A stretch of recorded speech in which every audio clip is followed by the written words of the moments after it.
My name is Karon Whitaker. I'm 29 years old. And this is the story of how I was erased from my own family, and then built a $100 million empire without them. It happened at dinner. Not some chaotic, emotional showdown, but in the neatest, most sterile way imaginable. Just like everything in the Whitaker household, spotless, symmetrical, controlled. We were sitting at the long, imported oak table in my parents' Brentwood estate. The place was so polished it felt like a museum. Candlelight flickered off crystal glasses. Chopin played softly from hidden ceiling speakers. Everyone looked perfect. My father, Richard Whitaker, in a navy suit despite it being a weekend. My mother, in a silver dress that matched the napkin rings. My older brother Tyler talked about real estate acquisitions in Dubai. My younger sister Chloe gushed about her fiancé's rising political campaign. All of it sounded like it came from a curated family LinkedIn page. Then my father turned to me. His tone casual, but sharp beneath the surface. Karon, your mother and I have been thinking, maybe it's time you gave up on this whole app thing. You're almost 30. And frankly, it's becoming a bit embarrassing. I blinked. Embarrassing? He nodded, taking a long sip of wine. We don't mean to be harsh, sweetheart. But enough is enough. It's time to let go of the fantasy. You've had fun with your little projects, but it's time to be serious. We've done our part. You're on your own now. I could feel my heart pounding in my ears. I looked around the table. No one met my eyes. Not Tyler, who once borrowed my laptop to write a college essay. Not Chloe, who used to cry to me about being just a pretty face. No one spoke. That's when I realized I had already been disowned long before this dinner. This was just the official notice. I stood up. My chair made a soft scraping sound against the polished marble floor. You think I've been playing? You think all this everything I've built is some hobby? My voice was calm. Dead calm. That scared them more than if I had screamed. You've never asked me about my work. Never once. You wouldn't know a damn thing about what I've created because it didn't come with a silver spoon or someone else's last name attached to it. Karon, let's not make a scene, my mother tried to intervene. No scene, I cut her off. Just clarity. And I left. No one followed. I walked out of the mansion into the cool night air. My old 2012 Honda Civic was parked crooked between Tyler's Porsche and Chloe's brand new Audi. As I opened the door, my phone buzzed. It was a Slack notification. One of my developers had just pushed the final code update for the beta of Secure Health. I drove away from the house without looking back. And as I merged onto the Pacific Coast Highway, a single thought replayed in my mind. They had no idea what was coming. The Civic rattled over every bump on the highway, but I didn't care. I rolled down the window and let the ocean wind hit my face as if I were trying to blow away everything that just happened. That dinner wasn't the first time they dismissed me, but it was the last time I'd sit there and take it. By the time I pulled into the narrow alley behind our rented co-working space in San Jose, the sky was already turning purple with morning light. I carried my laptop bag like it was armor and climbed the creaky stairs to the third floor. The smell of burnt coffee and soldered wires welcomed me like an old friend. Inside, Alicia was already there. She looked up from a whiteboard covered in timelines and integration notes. Her eyes widened. You okay? I nodded and dropped my bag on the desk. They finally did it. Did what? Cut me off, I said, collapsing into my plastic chair. Said it was time to let go of my little app thing. Said I'm on my own. Alicia blinked slowly, then leaned forward. And how does that feel? I looked at her, a smile forming. Free. We didn't talk about it again. There was no need. The work was our reply to the world. We were barely 6 months into Secure Health's pilot phase, and the traction was growing faster than we dared to hope. The dashboard lit up with new clinics almost weekly. We were streamlining the specialist referral process in a way even government platforms hadn't figured out. Real patients were getting help faster. Real outcomes were changing. But still, no one from my family had the faintest clue. To them, I was still the girl tinkering with computers and playing pretend CEO in shared office spaces. Let them think that. I wasn't building this company for recognition. I was building it because someone needed to. The next month felt like fire.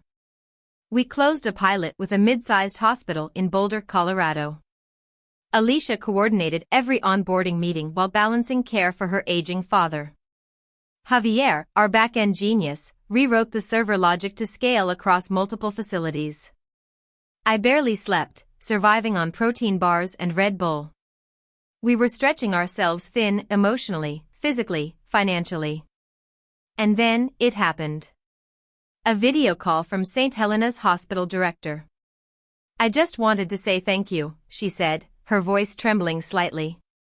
"We had a 6-year-old diabetic patient who got matched to an endocrinologist in under 48 hours. That's never happened before." Her mother cried in my office. I remember muting the call just long enough to sob. Not because of validation, but because finally, I could see the impact beyond a spreadsheet. My work had finally touched someone's life. Meanwhile, my family was posting photos of Tyler's new Miami investment firm. Chloe was posing at fundraisers with her husband, who had just announced his campaign for state senate. Their world spun in luxury and staged perfection. And I remained invisible in their orbit. A dot in the rearview mirror. Until Goldman Sachs called. It was a Thursday afternoon. I was debugging a scheduling error when Alicia barged into the room, eyes wide.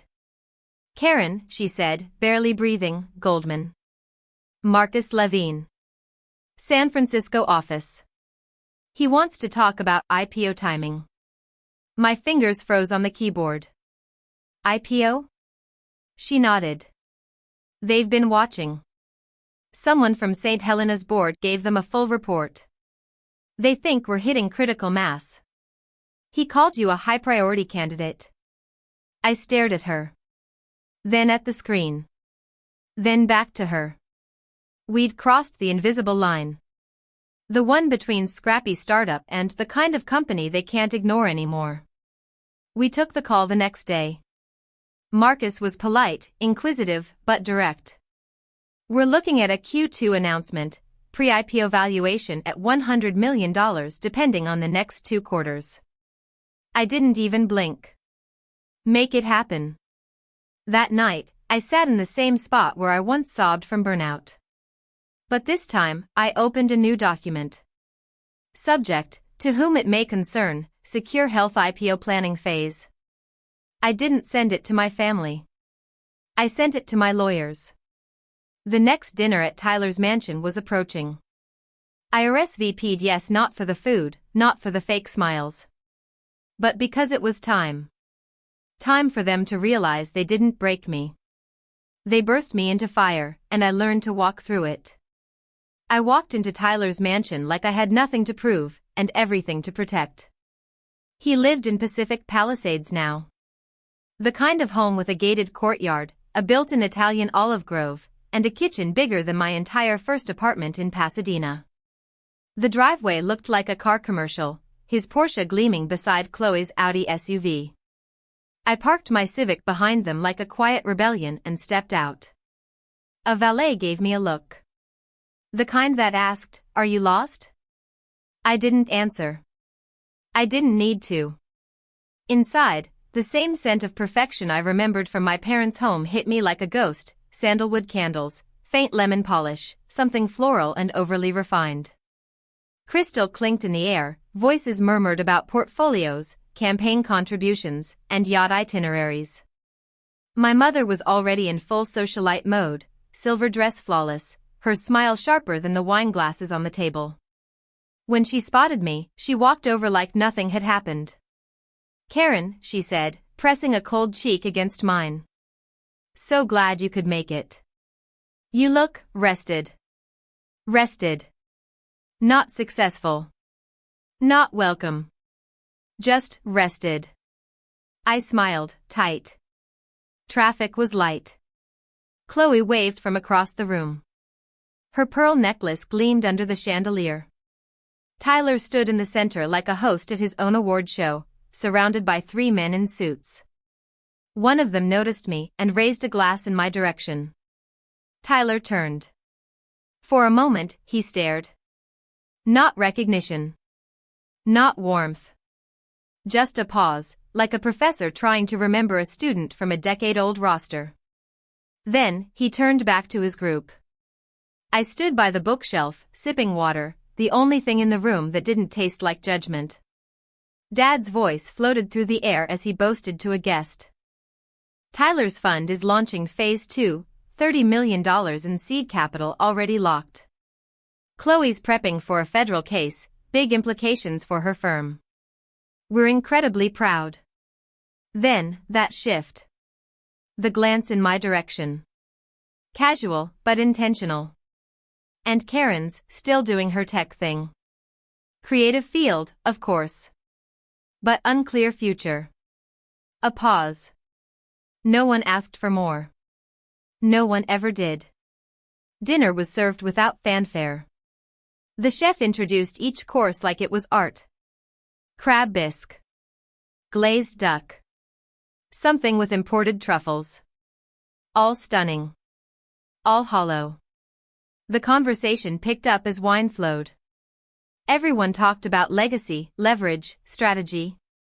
Then came the moment. My mother raised her glass. To a year of true accomplishments for the Whitaker family. Let's celebrate rewards earned through real effort. It landed like a slap. I set my spoon down. Then my father turned to me, perfectly timed. Karon, your mother and I have been talking.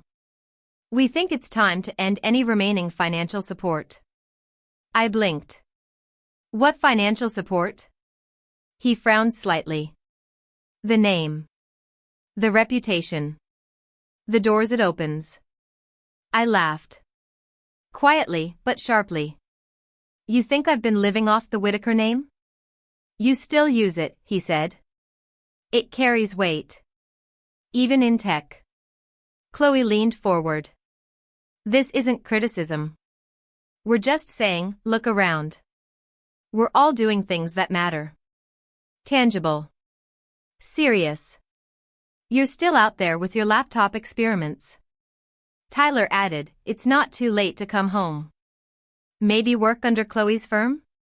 Or join Whitaker Capital in a junior strategy role. I stared at him. You really think I want in? My mother chimed in, her tone suddenly tender.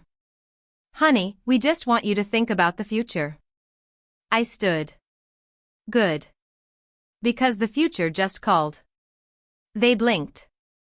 My company, Secure Health, just hit a $100 million pre-IPO valuation.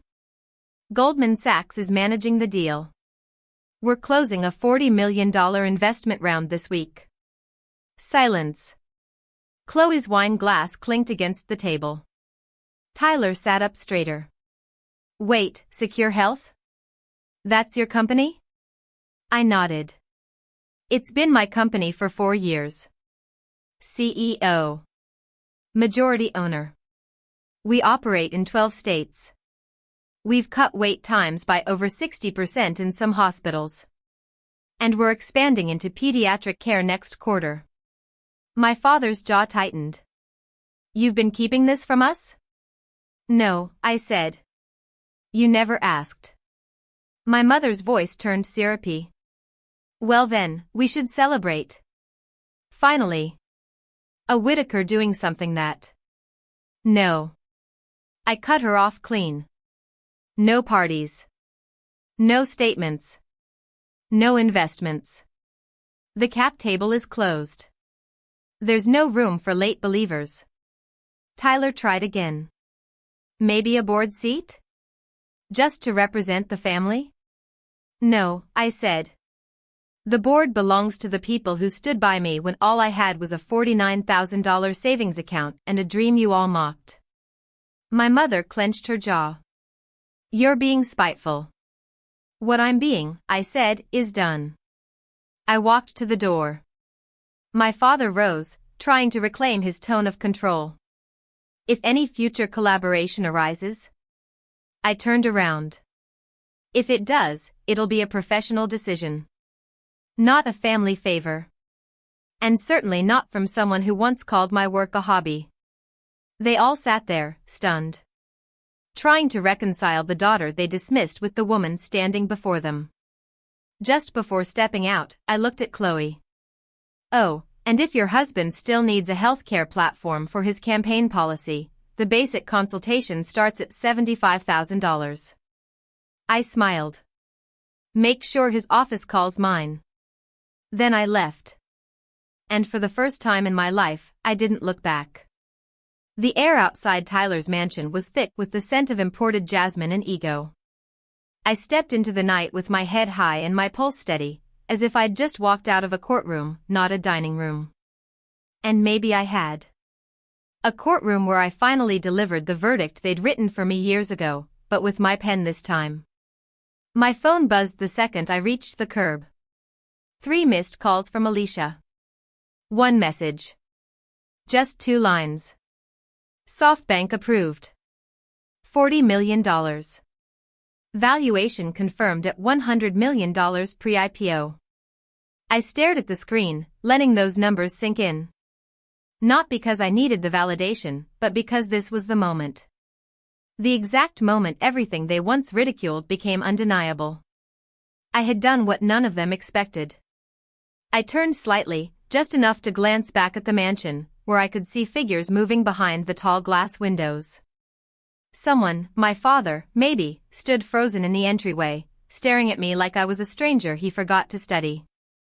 Then the front door creaked open. Karon, he called, voice flat but commanding. Don't leave yet. We haven't finished this family matter. I turned, calm. Sorry, I said. I have to take this call. You can wait a moment, my mother's voice added, sharp and full of irritation. I raised the phone to my ear anyway. Alicia, I'm here, I said. Her voice came through warm and trembling with excitement. They just signed. SoftBank confirmed the $40 million investment. Official documents coming Monday. I glanced toward the windows. Half my family was now watching me, pretending they weren't. My fingers tightened around the phone. Repeat the valuation? $100 million, pre-IPO, she said. Could increase post-launch depending on the second-round review. And, she paused. Karon, Forbes reached out. They want to feature you in their Women Rebuilding America issue. I felt something shift inside me. Not pride. Not even revenge. Just peace. I'll take the morning meeting, I said softly. And Alicia? Thank you. Always, she replied, voice cracking. I hung up and took a breath. Then, I walked back inside. They were all waiting. Silence fell the moment I stepped past the marble threshold. Crystal glasses in hand. Forks suspended mid-bite. All eyes turned to me. Chloe set down her wineglass with a metallic clink. Tyler stood again, more awkwardly this time. My father's eyes were sharp. Measuring. That sounded important, he said. Yeah, I replied simply. It was. They stared. I walked up to the head of the table and faced them squarely. Secure Health just closed a $40 million round from SoftBank, I said. We're now valued at $100 million. Pre-IPO. My mother blinked. SoftBank, she repeated, stunned. That's the Japanese firm? The very one, I said.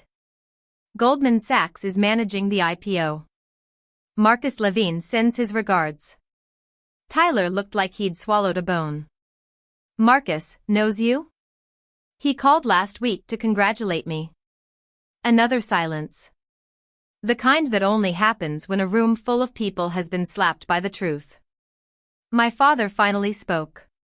Your company really reached that stage? I nodded. It's beyond that stage. We're in 12 states. We have interest from the Department of Health. And we just got invited to a medical summit in Geneva. Chloe's voice shook slightly. So you're actually the CEO? I turned my eyes on her. Yes. And I still hold 52% equity. Which means voting control. I built it. I run it. And I decide who gets in. Tyler cleared his throat. You've been keeping all this from the family? No, I said. I've been building in silence. You just never thought to ask. My mother's voice softened. It always did when she wanted something. Well then. Karon, darling. We should celebrate. Invite some people. Plan a launch party, maybe even invite media. Let's toast the Whitaker legacy finally reaching Silicon Valley. I tilted my head. There is no Whitaker legacy in secure health. Her smile faltered. You all made it very clear I wasn't part of the future of this family. That was your decision. And now this is mine. Dad adjusted his cufflinks. Let's not be rash. If there's a seat on the board or a strategic opening for family capital. There isn't, I cut in. The cap tables closed.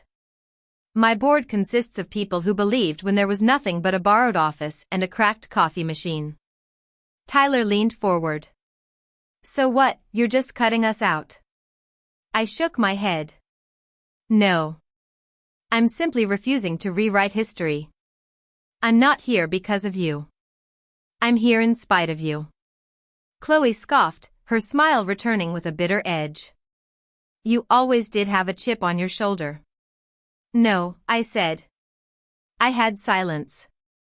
And I filled it with work you called worthless. I turned toward the door. I'll leave you all to your soufflé. Then paused, looked over my shoulder one last time. Oh, and Chloe? If your husband still needs that healthcare platform policy proposal for his campaign, our standard consultation rate is $75,000. But I'm sure he already knew that. The door closed behind me. Their silence echoed longer than any applause ever could. I didn't cry in the car. I didn't scream. I didn't call anyone to vent. I just drove. Back to San Jose. Back to where things were real. By the time I reached our office, if you could even call it that, the sun had dipped low behind the skyline. Inside, Alicia was sitting cross-legged on the sofa with her laptop, a hoodie wrapped around her shoulders and a microwaved burrito half-eaten on the coffee table. Javier was asleep in his chair, a tangle of code and snack wrappers cluttering his desk. I stood there for a moment, just taking it in. This was home. Not the Brentwood house.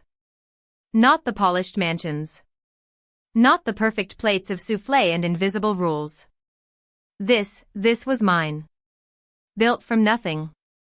Earned in silence. Fueled by everything they tried to bury in me. Alicia looked up. You okay?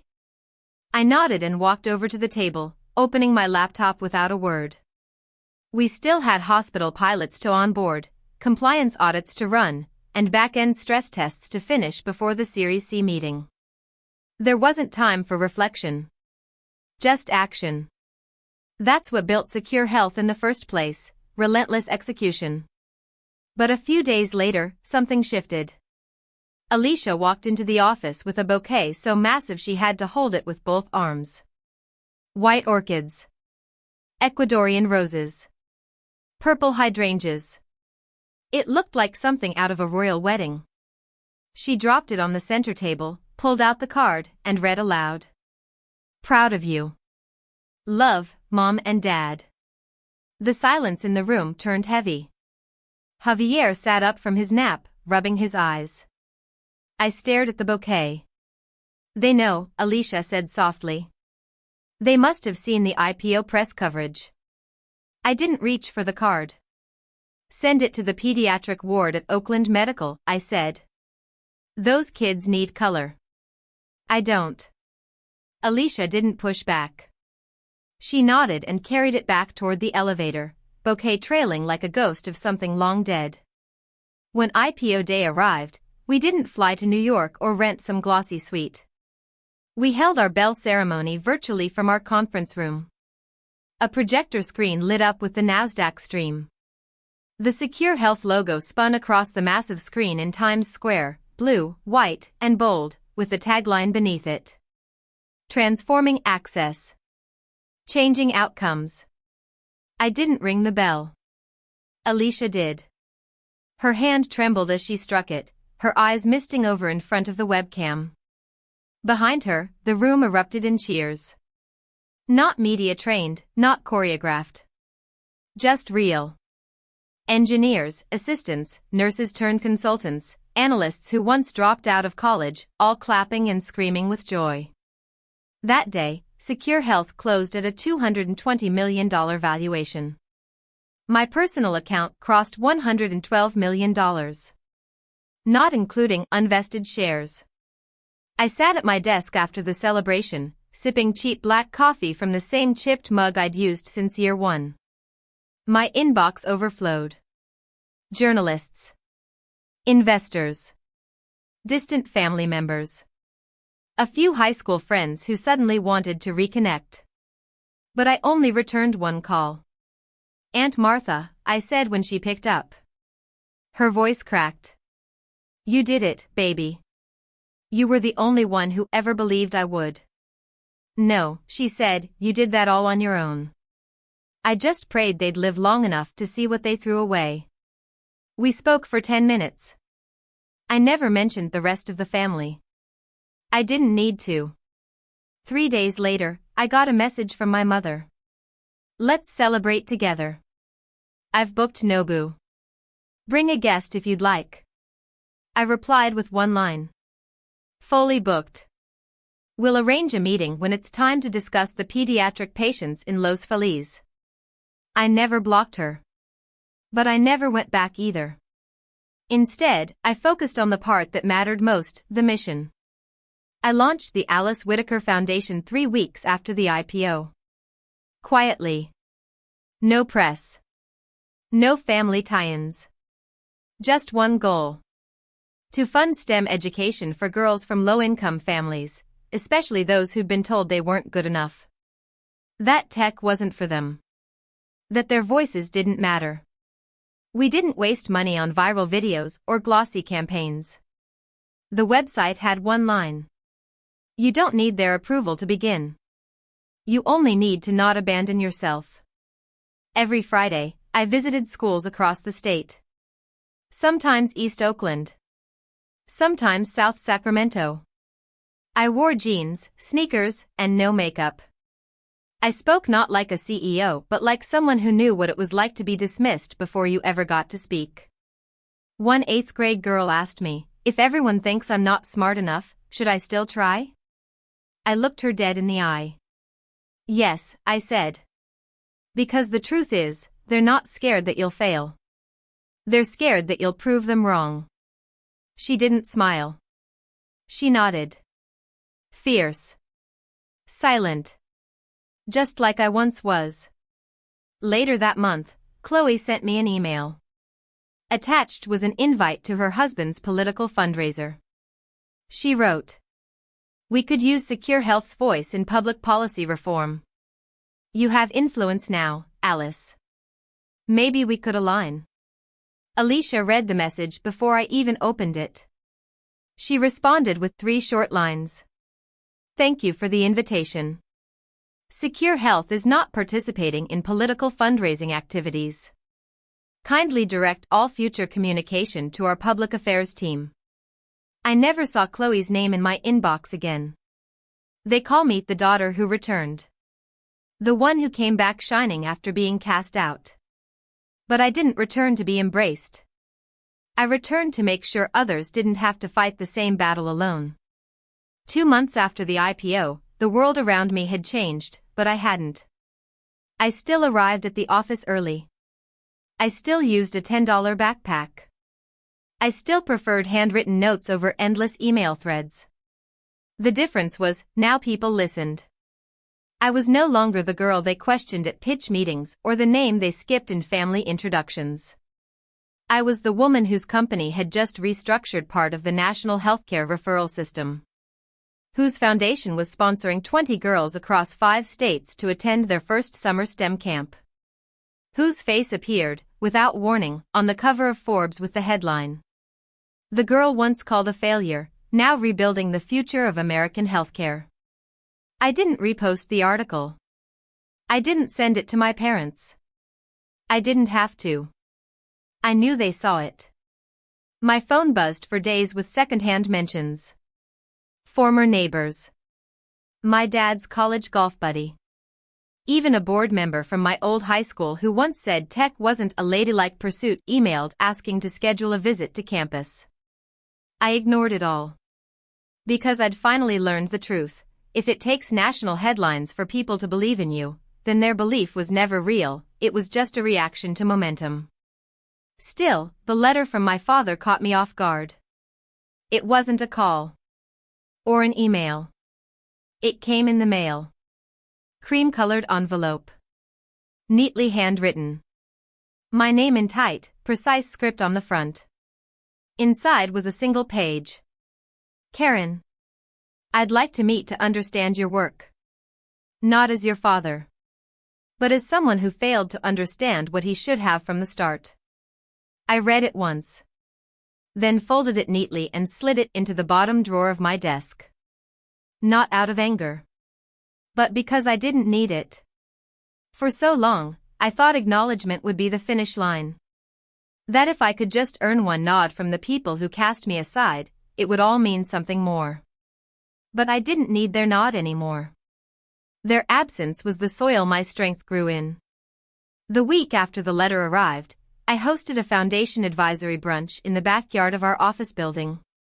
6 women, from 6 very different fields, all with one thing in common: they had been told they weren't enough. There was Maria, a pharmaceutical researcher who grew up in foster care. Jamie, a systems analyst who dropped out of college after a mental health crisis and built a startup from her garage. And Lena, a software architect who had once lived in her car while finishing her GED. We didn't sit around polished oak tables or sip champagne. We sat on folding chairs, drank iced coffee, and talked about how to get girls internet access in rural Nevada. This was what mattered. Not private dinners or fake family toasts. Real work. Real voices. Real results. That same week, Secure Health launched its second product, a post-discharge mental health referral system designed by 3 engineers who had all undergone childhood trauma therapy. It helped hospitals reduce patient relapse rates by 32% in pilot programs. We didn't throw a launch party.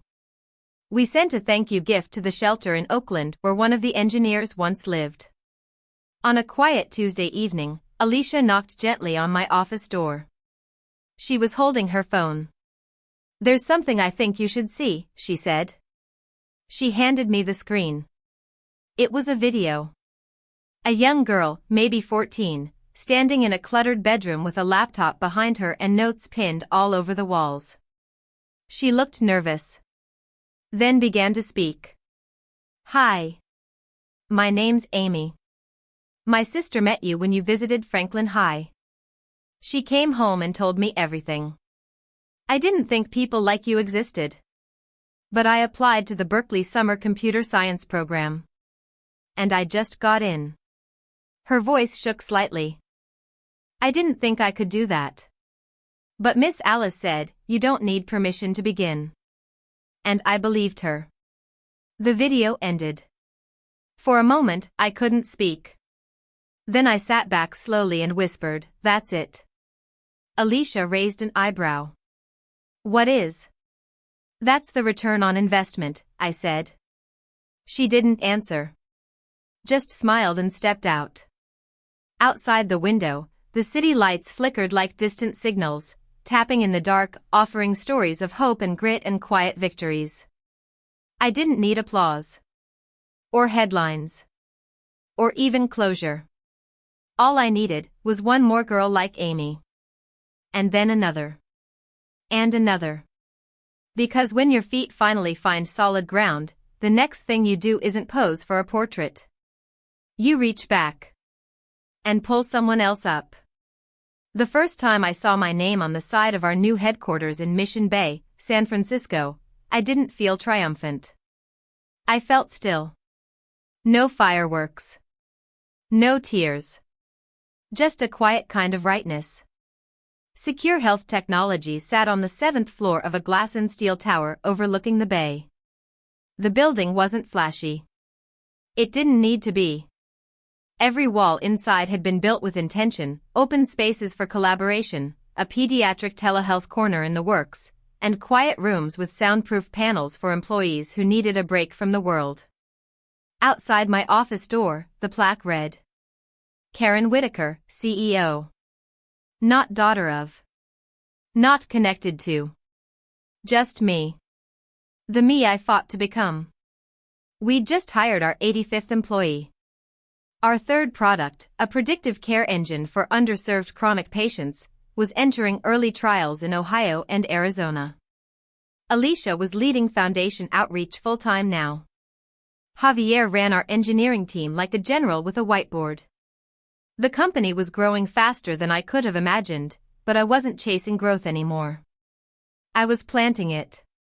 One afternoon, I received another letter from my father. This time, he asked for nothing. No meeting. No advice. Just a line. You were right. I should have listened sooner. I folded it up and placed it next to the first one. Still unopened. Still unread beyond the top line. They were no longer weights to carry. They were just paper. That night, I gave a talk at a local community college. Nothing fancy. No press. Just a multipurpose room filled with 60 young women, some mothers, some immigrants, some working 2 jobs, who still found the courage to sit and listen. I spoke without slides. Without buzzwords. Just stories. I told them about the cracked windows in our first office. About the time we ran out of money and borrowed used desks from a closing driving school. About Alicia's coffee schedule and Javier's refusal to use anything but duct tape on his laptop fan. I told them how it felt to be told I didn't belong. And how I built my own door. After the talk, a young woman with a notepad and a tight braid approached me. Her name was Rena. She said, my parents wanted me to be a nurse. They said tech's too unstable for girls. But I want to try. I really want to build something. I looked at her. And I remembered every boardroom where I was talked over. Every dinner table where I was dismissed. Every hallway where I stood alone. You don't need their map, I said softly. You just need your own compass. Start walking. She nodded, her eyes shining like fire trapped in glass. I left the building that night without a security escort, without press waiting outside. Just a light breeze and a sky full of stars. The next morning, I got a message from Chloe. Just one sentence. Can we meet? No press. No agenda. Just sisters. I didn't respond. Not out of cruelty. But because I didn't know who she was asking for, me, or the girl she once ignored. I wasn't angry. I just didn't have space left for people who only saw me once the world did. Instead, I focused on the names I knew by heart: Alicia, Javier, Martha, Rena, Amy. People who showed up before the headlines. People who didn't need me to wear success like a trophy to believe I had value. Weeks passed.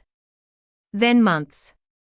And one day, while reviewing partnership proposals from global hospitals, my assistant walked in holding a card. There's a gala in Brentwood, she said. Whitaker Family Foundation. They invited you to accept an honorary award. I laughed. Out loud. Then said calmly, decline. With a note. She tilted her head. Want me to draft one? No, I said. I'll write it. I took out a pen and a blank card. My presence does not require a position to have a voice. Thank you, but no. That was the last time I heard from them. Not in anger. Just silence. And it was the most peaceful silence I'd ever known.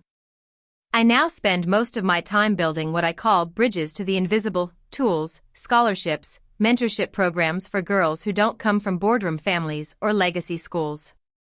Every quarter, Secure Health runs audits. Not just financial. Impact audits. How many patients referred faster? How many girls funded? How many new engineers hired from non-traditional paths? Those are the metrics I live by. Not applause. Not titles. Not names written in marble above a fireplace. But stories. Like the girl who coded her first medical app in a shelter. The boy in Phoenix who got a kidney transplant matched through our system in record time. The nurse in Baltimore who said our dashboard gave her back 40 minutes of her day, and time to call her son. That's the legacy I choose. And maybe that's the point. Maybe revenge isn't about returning to the place you were cast out of and demanding recognition. Maybe real revenge is no longer needing it. Not to prove anything. But to build something. And then quietly step aside while it grows. Because, in the end, the world doesn't change because someone once told you no. It changes when you say yes to yourself. To the girl no one believed in. To the woman who finally did. Karon's story isn't just about success, it's about reclaiming your voice when no one wants to hear it. She didn't fight for approval. She built something greater than recognition, a legacy of quiet power, real impact, and generational change. Would you have walked away from that table like Karon did? Let us know in the comments. And if you believe in rising through silence, subscribe to Revenge Echoes, where stories speak louder than revenge.